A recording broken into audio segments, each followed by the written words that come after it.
Assalamualaikum warahmatullahi wabarakatuh. Perkenalkan kami dari kelompok 2 pada mata kuliah Statistik Universitas Mercu Buana yang beranggotakan sebagai berikut. Dan yang terhormat kepada dosen kami yaitu Ibu Rona Tumior Mauli Karlinsi Morangkir SEMMCMA. Kami akan menjelaskan cara mengumpulkan, mengolah, dan menyajikan data. Pertama-tama kami panjatkan segala puji dan syukur kehadirat Allah Subhanahu wa Ta'ala karena atas berkat dan rahmat-Nya lah maka kami bisa menyelesaikan penulisan PPT ini dengan tepat waktu yang berjudul Cara Mengumpulkan, Mengolah, dan Menyajikan Data. Makalah ini ditulis untuk memenuhi tugas besar 1 mata kuliah statistika pada Universitas Mercu Buana, Jakarta, semester ganjil tahun akademik 2023-2024. Pada kesempatan yang baik ini, izinkan kami menyampaikan rasa hormat dan pengucapan terima kasih kepada semua pihak yang terlibat dan dengan tulus ikhlas telah memberikan dorongan kepada kami dalam menyelesaikan makalah ini. Terutama kepada Ibu Rona Tumior Mauli Karlinsi Morangkir SEMMCMA selaku dosen mata kuliah Statistika Universitas Mercu Buana. Kami menyadari bahwa makalah ini memiliki kekurangan baik dalam isi, bentuk, maupun teknik penyajiannya. Oleh sebab itu, kami sangat terbuka menerima masukan dan kritikan yang bersifat membangun dari berbagai pihak. Semoga kehadiran makalah ini memenuhi tujuannya. Selanjutnya yaitu ada statistika dan statistika deskriptif. Statistika adalah sebuah ilmu yang mempelajari bagaimana cara merencanakan, mengumpulkan, menganalisis, kemudian menginterpretasikan, dan akhirnya mempresentasikan data.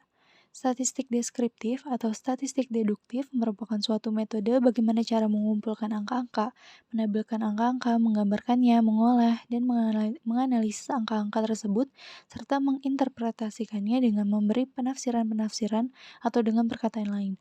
Merupakan suatu metode tentang bagaimana cara untuk mengumpulkan angka-angka dalam bentuk catatan, dan untuk selanjutnya bagaimana cara menyajikan angka-angka tersebut dalam bentuk grafik untuk dianalisis dan dinafsirkan dengan mengambil kesimpulan. Selanjutnya yaitu data pada statistika. Pengertian data statistik menurut Webster New World Dictionary, data berarti sesuatu yang diketahui atau dianggap. Dengan demikian, data dapat memberikan gambaran tentang sesuatu keadaan atau persoalan. Data tentang sesuatu umumnya dikaitkan dengan tempat dan waktu. Data merupakan kumpulan kejadian dari sebuah fakta yang terjadi. Data masih membutuhkan proses pengolahan untuk dapat dijadikan informasi. Selanjutnya yaitu manfaat dan fungsi data. Manfaat data yang A sebagai informasi dasar, sebagai komponen kunci dalam penyediaan informasi yang tepat, akurat, dan relevan. B untuk mencegah redundansi dan inkonsistensi data. Data yang baik membantu Anda menghindari perluasan dan inkonsistensi data yang berlebihan. C. Akses dan keamanan data. Ketika data dikelola dengan baik, data dapat diakses oleh banyak pengguna, namun juga memerlukan mekanisme keamanan untuk melindungi informasi sensitif. Selanjutnya itu ada fungsi data, yaitu yang pertama basis pengambilan keputusan, membantu dalam pengambilan keputusan yang tepat dengan menganalisis informasi yang akurat. 2. Pemecahan masalah, membantu mengidentifikasi masalah, menemukan pola atau tren, dan mencari solusi terbaik. 3. Dasar perencanaan, digunakan sebagai dasar perencanaan untuk mencapai tujuan bisnis dengan merencanakan langkah-langkah strategis. 4. Evaluasi kinerja, digunakan untuk mengevaluasi kinerja organisasi, mengidentifikasi area perbaikan, dan melacak kemajuan terhadap target. Yang kelima, dasar pengambilan produk, membantu mengidentifikasi kebutuhan pasar dan mengembangkan produk atau layanan yang sesuai. Yang keenam, pengolahan dan pelaporan, digunakan untuk mengolah dan melaporkan informasi penting untuk memantau kinerja dan memenuhi persyaratan peraturan. Selanjutnya itu jenis-jenis data. Data menurut sifatnya yaitu terdapat data kualitatif.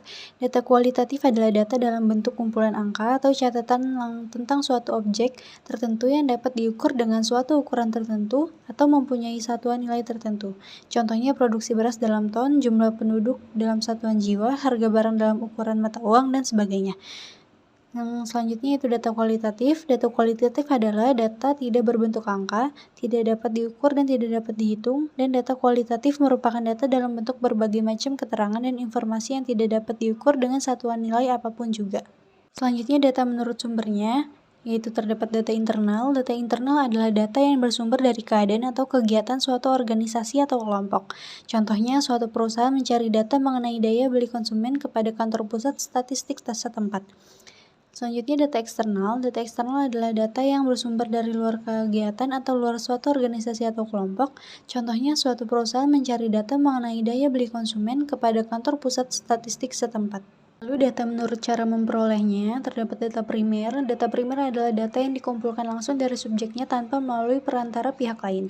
Contohnya suatu perusahaan ingin memperoleh atau mengetahui konsumsi rata-rata beras penduduk di suatu daerah dengan cara melakukan wawancara langsung kepada penduduk setempat, dan cara memperoleh data primer ini melalui kuesioner, observasi, dan angket.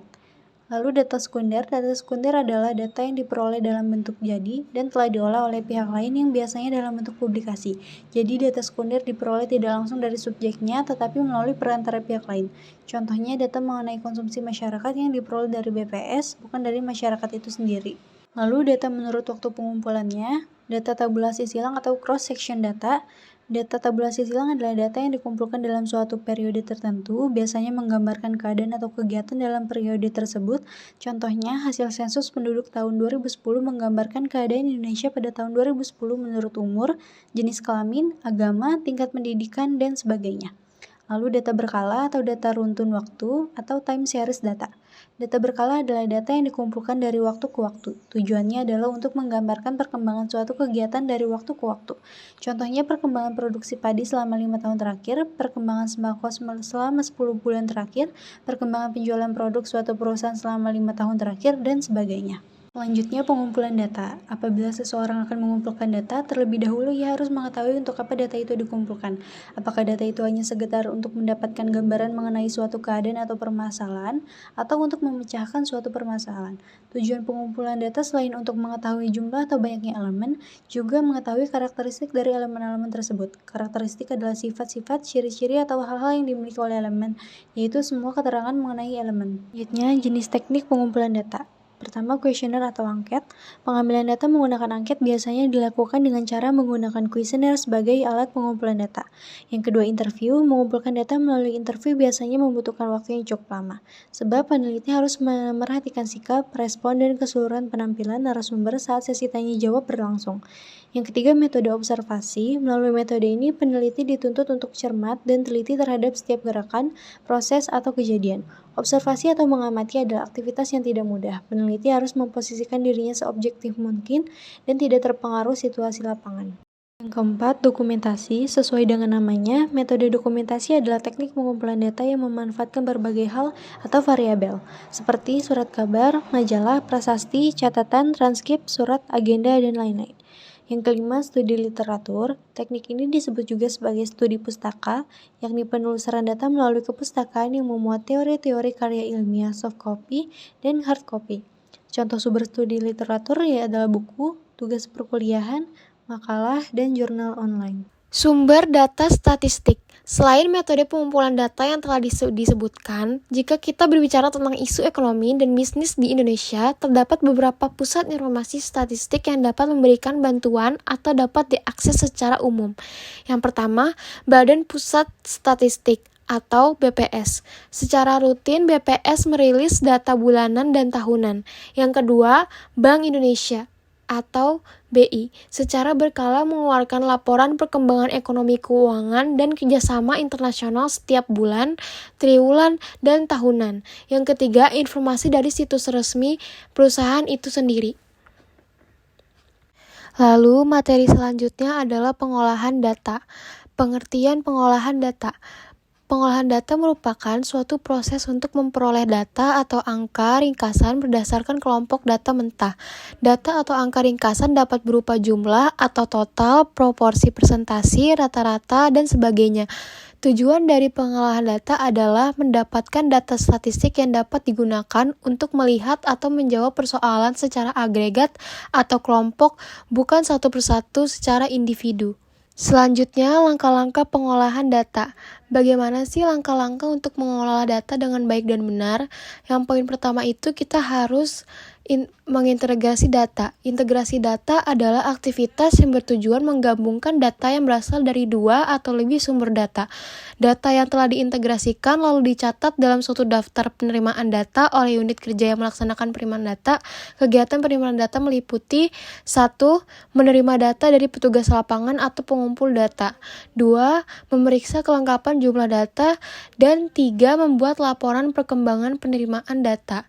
Lalu poin kedua yang harus diperhatikan dalam langkah-langkah pengolahan data adalah klasifikasi dengan cara menyusun dokumen pada tempat penyimpanan sehingga dokumen mudah untuk dicari, menyiapkan dan memberikan dokumen kepada petugas editing atau coding, dan petugas data entry.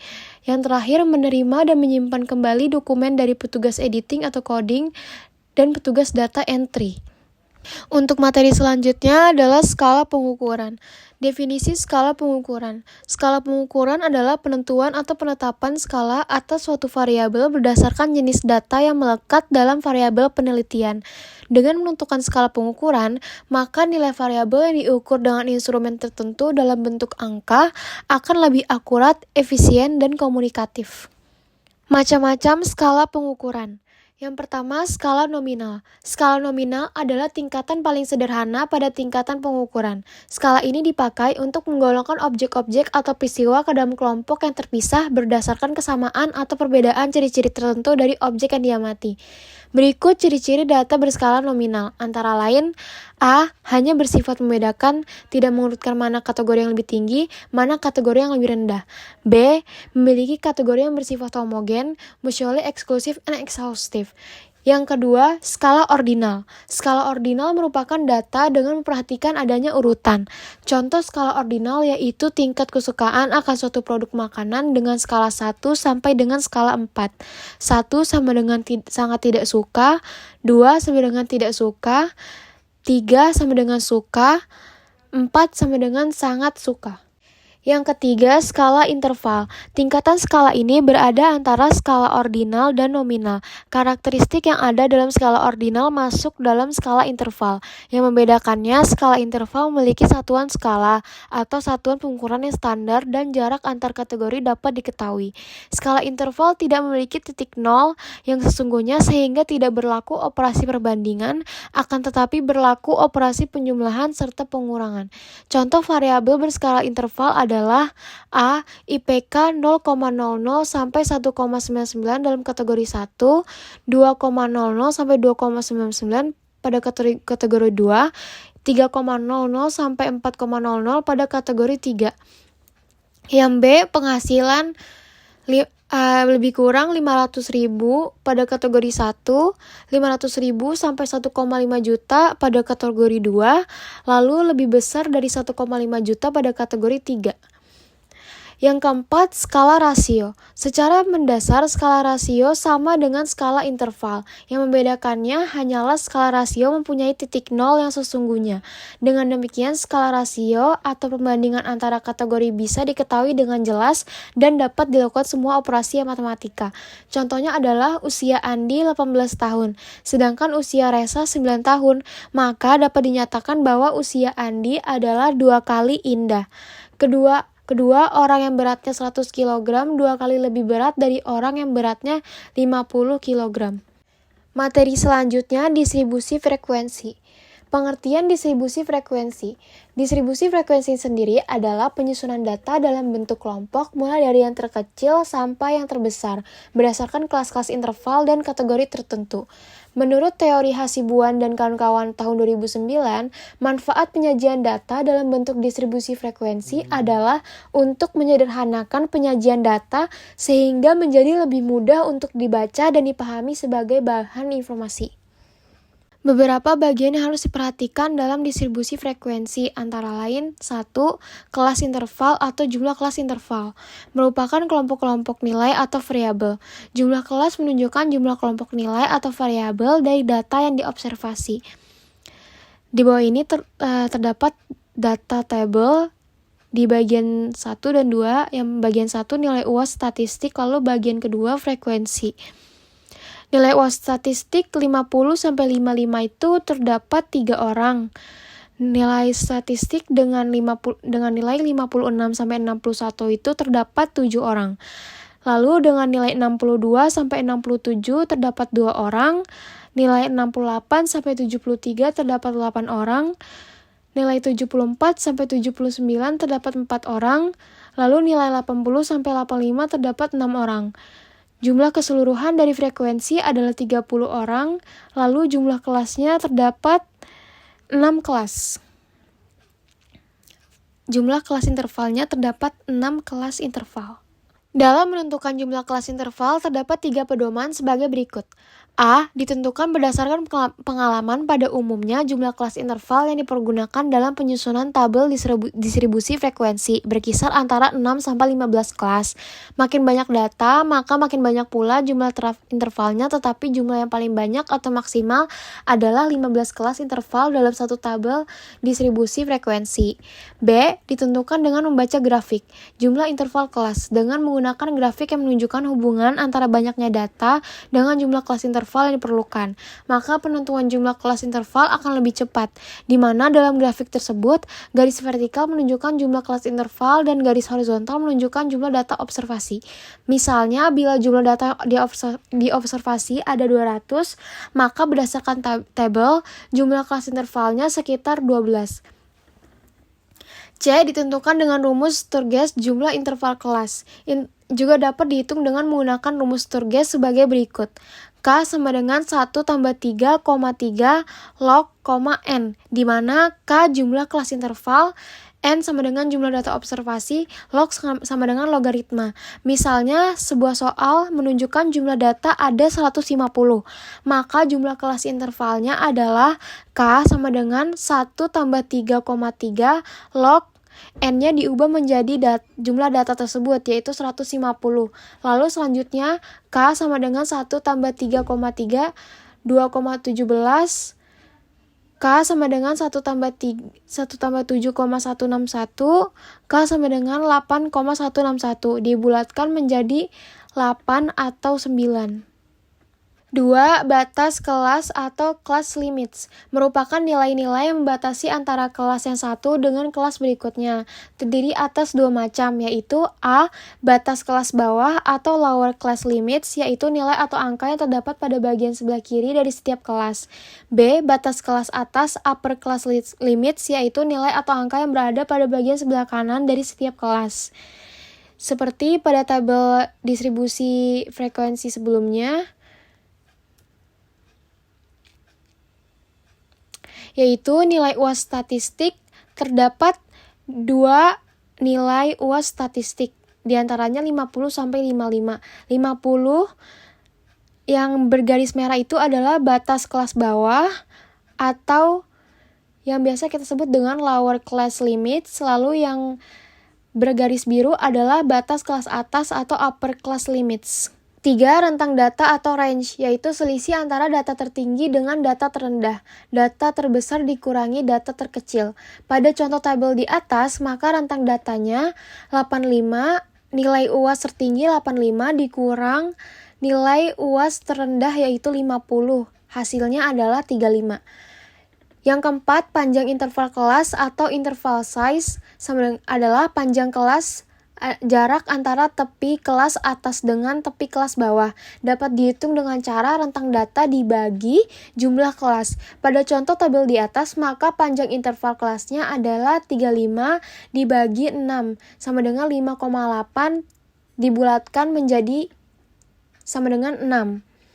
Lalu yang kelima, frekuensi kelas atau kelas frekuensi merupakan banyaknya jumlah data yang terdapat pada kelas tertentu. Misalnya pada contoh tabel di atas, frekuensi pada kelas interval 50 kurang 55 adalah 3, pada kelas interval 56 sampai 56 dikurang 56 sampai 61 adalah 7 dan seterusnya. Baik, di sini saya akan menjelaskan langkah-langkah untuk menyusun distribusi frekuensi.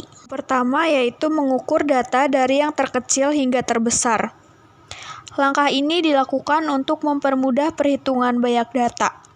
Dengan cara lain juga dapat membuat tabel tabulasi, turus, atau tally, atau dengan menggunakan diagram batang daun.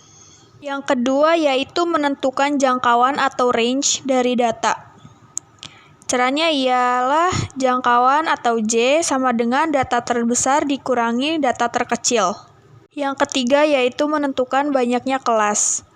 Banyaknya kelas dapat ditentukan dengan rumus Sturges, yaitu K sama dengan 1 plus 3,3 log dalam kurung N. Yang mempunyai keterangan sebagai K sama dengan banyaknya kelas dan N sama dengan banyaknya data. Yang keempat yaitu menentukan panjang interval kelas. Di sini dengan rumus panjang kelas interval sama dengan jangkauan dibagi dengan banyak kelas. Yang kelima yaitu menentukan ujung bawah kelas pertama. Ujung bawah kelas pertama biasanya dipilih dari data terkecil atau data terkecil yang berasal dari pelebaran jangkauan atau data yang lebih kecil dari data terkecil dan selisihnya kurang dari panjang interval kelasnya. Yang keenam yaitu menentukan ujung bawah kelas selanjutnya. Ujung bawah kelas pertama ditambahkan dengan panjang kelas. Begitu seterusnya untuk ujung bawah kelas selanjutnya. Yang ketujuh yaitu menentukan ujung atas kelas pertama.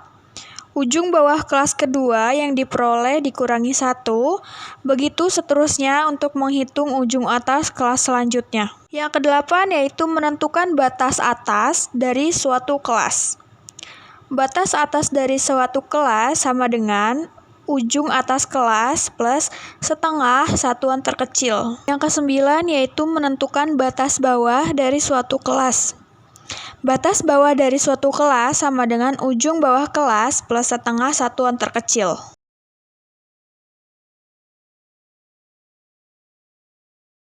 Selanjutnya ada bagian-bagian dalam distribusi frekuensi. Secara garis besar, tabel distribusi frekuensi terdiri dari kelas, batas kelas, tepi kelas, interval kelas, dan nilai tengah kelas. Yang pertama yaitu kelas. Kelas adalah tiap-tiap kelompok nilai variabel di mana disusun dengan cara mengklasifikasikan data yang diperoleh dengan kategori tertentu.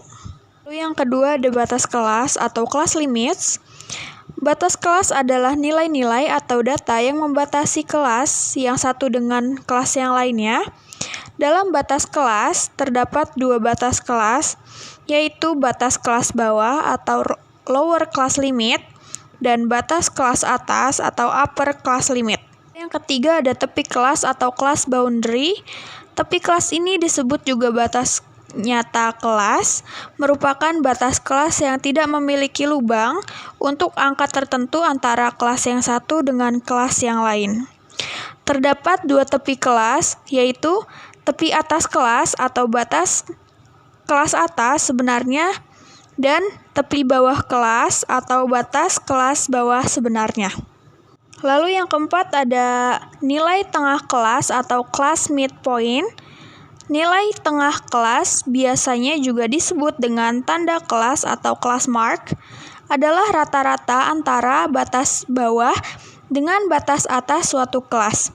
Dengan kata lain, batas bawah kelas ditambah dengan batas atas kelas dibagi 2. Kemudian yang kelima ada interval kelas atau luas kelas atau bisa disebut juga kelas interval. Luas kelas atau suatu interval kelas adalah selisih antara tepi atas kelas atau batas atas nyata kelas dengan tepi bawah kelas atau batas bawah nyata kelas dari kelas yang bersangkutan. Jika interval kelas ditambahkan pada batas bawah suatu kelas, akan diperoleh batas bawah kelas berikutnya. Lalu yang keenam yaitu frekuensi kelas atau kelas frekuensi. Kelas frekuensi merupakan banyaknya data yang ada atau muncul dalam satu kelas tertentu. Berikut ini ada contoh dari distribusi frekuensi relatif nilai matematika 80 siswa SMA X, Y, Z. Lalu berikutnya di sini ada contoh distribusi frekuensi kumulatif nilai matematika 80 siswa SMA X, Y, Z. Distribusi frekuensi relatif merupakan frekuensi kelas interval relatif terhadap total frekuensi.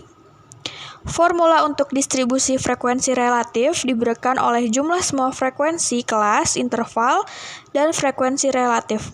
Ini ada contoh dari distribusi frekuensi relatif, yaitu berikut tabel yang berisi daftar frekuensi relatif nilai ujian mata kuliah statistik 1.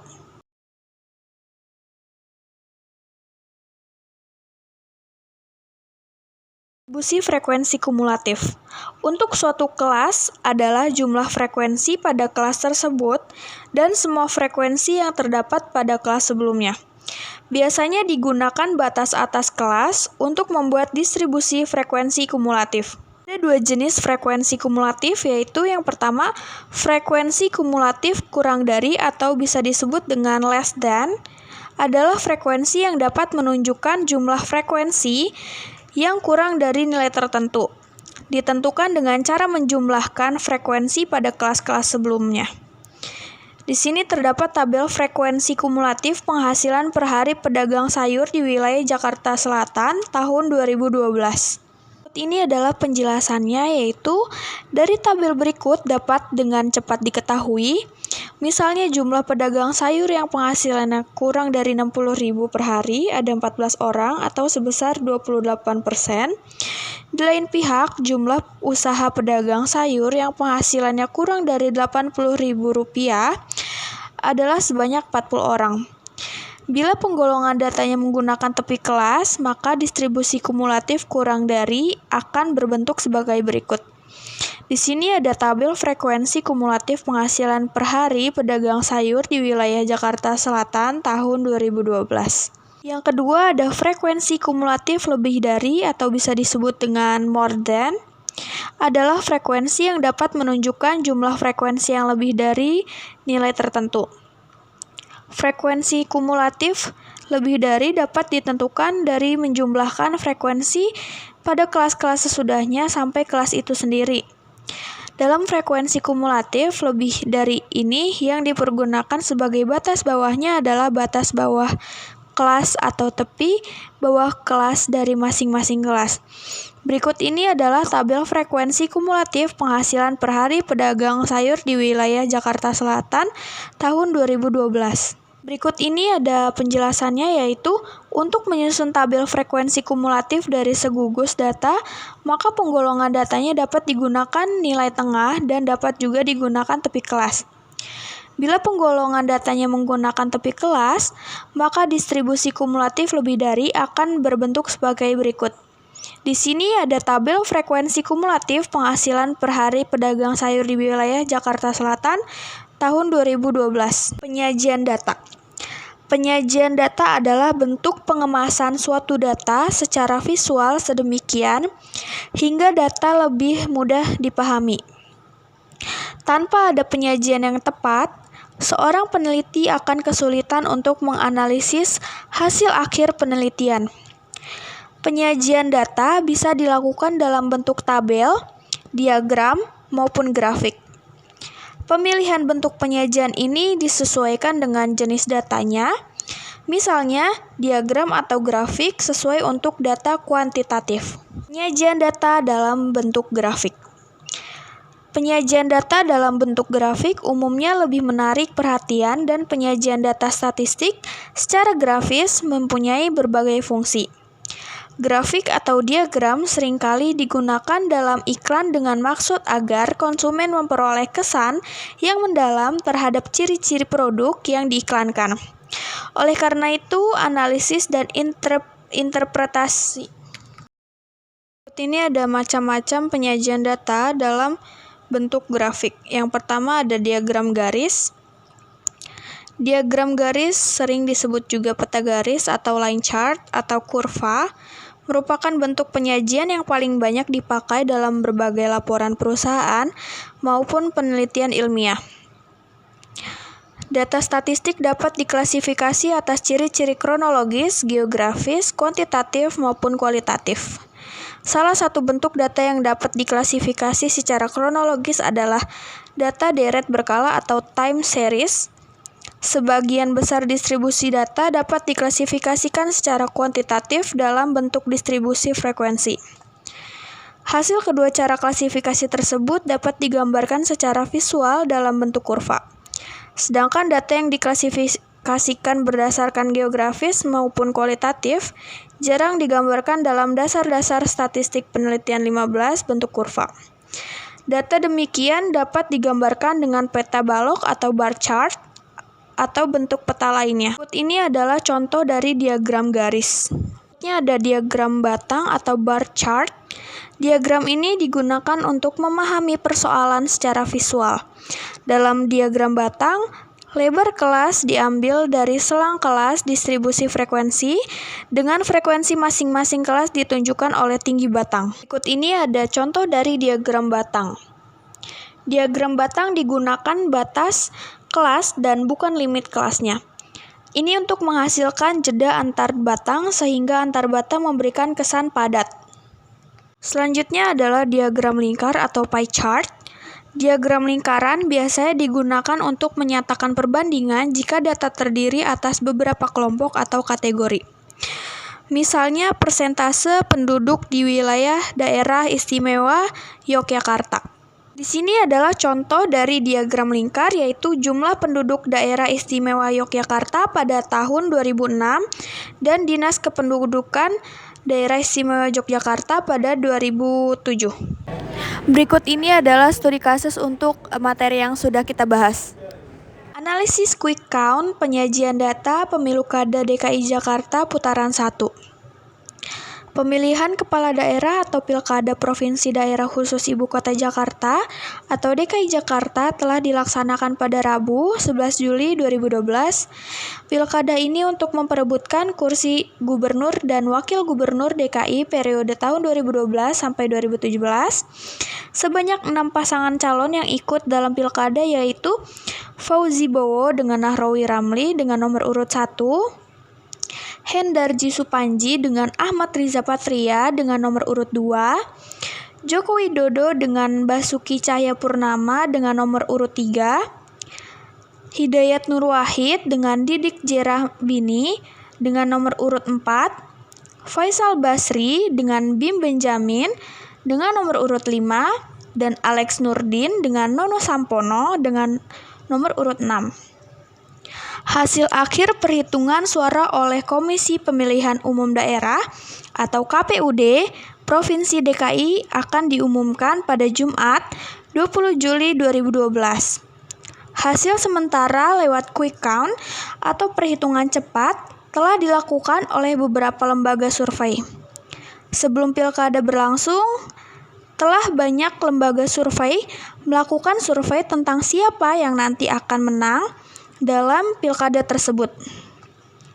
Secara umum, jumlah pemilih di Pemilu Kada DKI Jakarta tahun 2012 sejumlah 6.996.951 orang atau sebanyak 68,7% dari total penduduk DKI Jakarta. Jumlah tempat pemungutan suara atau TPS yang disiapkan yaitu 15.059 TPS. Di samping ini adalah perbandingan perolehan suara calon gubernur dan calon wakil gubernur berdasarkan hasil survei dan quick count, penyajian data dengan tabel 1 dan perbandingan jumlah sampel dengan tabel 2 dari 3 lembaga survei. Berikut ini adalah analisis quick count penyajian data pemilu kada DKI Jakarta putaran 1. Total presentasi survei belum 100% karena masih ada pemilih mengambang.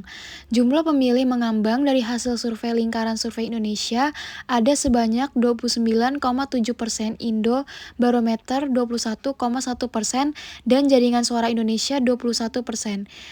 Ini kesimpulan yang bisa diambil adalah sebenarnya perbedaan hasil dapat diminimalkan dengan cara pengambilan sampel atau responden dalam survei diperbanyak dan jangan dilakukan dengan metode random murni, tetapi random berdasarkan kelompok atau klaster TPS.